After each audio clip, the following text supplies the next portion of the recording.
I Know Why the Caged Bird Sings by Maya Angelou. Maya Angelou was a well known writer, poet, singer, an active feminist, a civil rights activist, all rolled into one. Being an Afro American, she has been a victim of unjust discrimination. This poem is autobiographical in nature. People say America is a land of opportunities. But these opportunities were enjoyed only by a limited set of people, that is, the white Americans, while the African Americans were deprived even of their basic rights and were made to suffer in silent humiliation. During Maya Angelou's times, the African American race were more or less a free race, but yet she had a difficult childhood. And this poem is a symbolic of the struggles that she faced up to the age of 17. She felt that her words were not heard because of the color of her skin.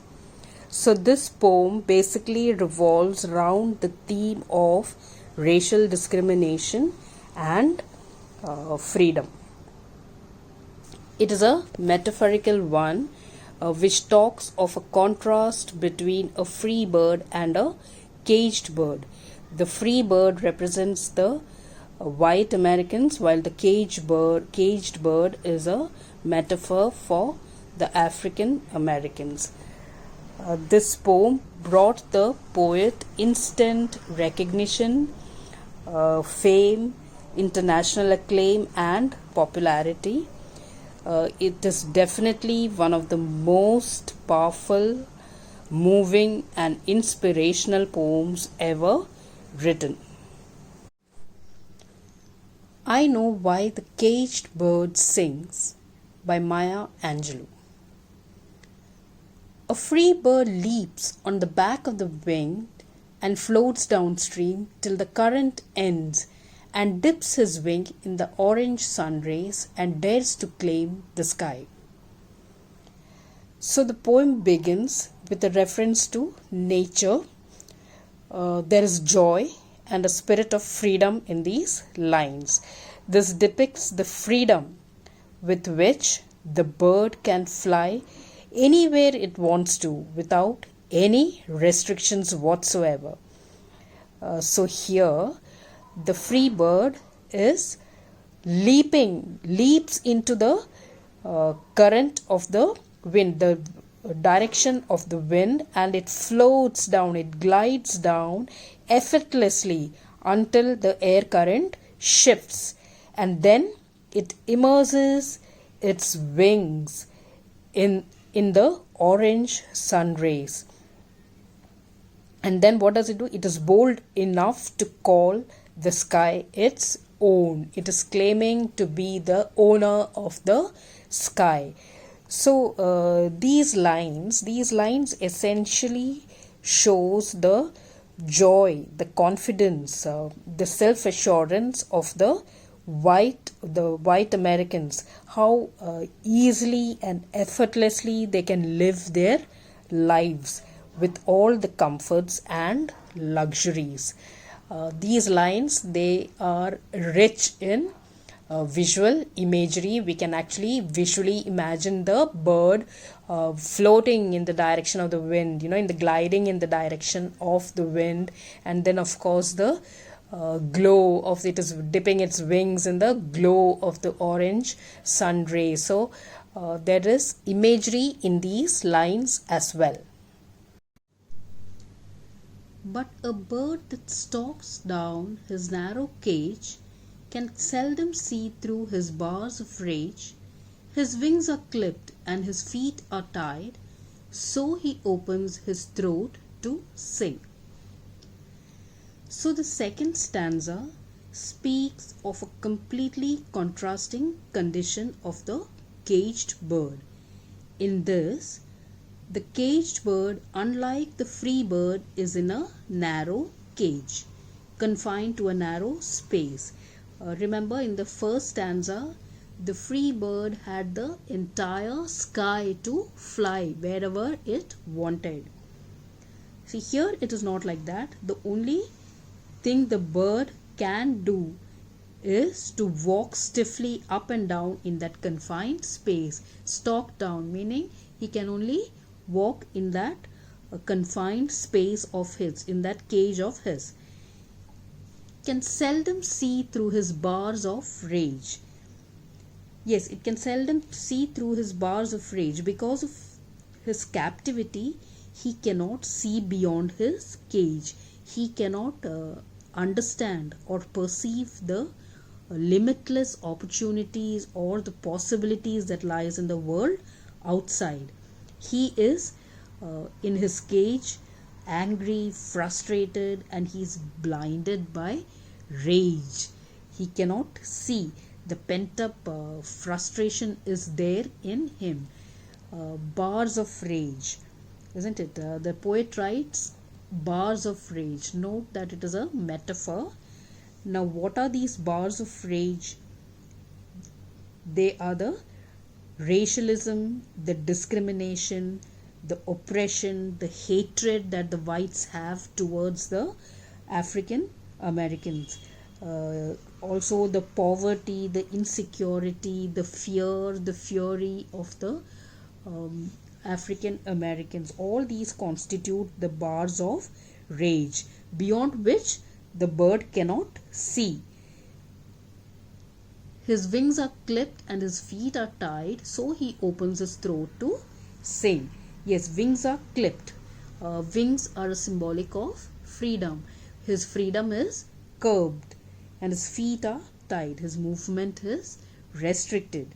So, the only thing that he can do is open his throat and sing. He is giving vent to his feelings by opening his throat and singing. The caged bird sings with a fearful trill of things unknown but longed for still, and his tune is heard on the distant hill, for the caged bird sings of freedom. So the poet says in the previous stanza that the caged bird opens his throat to sing. Now, how does the bird sing and what does he sing of? The caged bird sings of freedom. Freedom is something that he is not familiar with. He has never known what freedom is, and therefore this arouses some fear in him. It is natural for a person to have a fear of something that is unknown to him, isn't it? Similarly, freedom has never been experienced here by the caged bird, and so there is this fear in him. He sings with a fearful trill. What does trill mean? Trill means those notes of the song. When high notes of the song are sung continuously, your voice, that voice quivers or wobbles. That is called trill. Okay, of things unknown but longed for still. So even if there is that fear arising in him, this fear does not stop him from longing for freedom. He knows that human beings are born free. He knows that freedom is one's birthright. He cannot be denied. He cannot be deprived of his freedom. And he has this intense longing to be free, and therefore he cries for freedom. And what happens? His tune is heard on the distant hill, for the caged bird sings of freedom. The notes are heard even far away on the distant hill. So here we have to see that the poet is parallelly referring to the plight of the black Americans. They may be physically enslaved and kept. They may be physically discriminated, but the song that they sing is that of freedom, and the longing with which they sing is it is so intense that it can be heard far, far away, and the impact of the song of freedom cannot be ignored for long. The free bird thinks of another breeze, and the trade winds soft through the sighing trees, and the fat worms waiting on a dawn bright lawn, and he names the sky his own. So in this stanza, we come back to the free bird, and the poet highlights the spirit of freedom and adventure. The free bird, as we saw earlier in the first stanza, is flying and gliding through the air into the orange sunset. Now he is starting to think of another breeze. Another breeze here means another opportunity, a new opportunity. The free bird is able to explore and experience new trade winds soft through the sighing trees. He is able to travel through the trees from one place to another, seeking new opportunities. Trade winds mean he's able to choose that which is most favorable to him, which is most advantageous to him. And the fat worms waiting on a dawn bright lawn. He also has the free bird also has the freedom to choose his food. He doesn't really have to make any effort to earn his food. There are fat worms which are lying on the lawn in the morning on the bright lawn. There are fat worms lying waiting to be consumed. This means that for the white man, everything is easy and convenient. He is privileged to get anything that he wants. The fat worms, the choicest food, is easily available to him. He can effortlessly lead a life of comfort. And he names the sky his own. The free bird is again asserting the claim on the sky. The free bird is not even aware of the caged bird and what of the things that are denied to him. The poet wants us to realize that the white man also claims that it is his right and privilege to enjoy all the resources of the world. He does not even spare a thought for the African Americans and their constant continuous struggle. But a caged bird stands on the grave of dreams. His shadow shouts on a nightmare scream. His wings are clipped and his feet are tied. So he opens his throat to sing.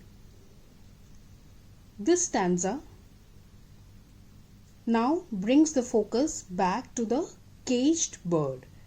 The poor bird stands imprisoned in his cage on the grave of his dreams. The grave of dreams, like bars of rage, grave of dreams is also a metaphor. The caged bird, he knows his dreams are almost dead and buried, and he's standing on its grave.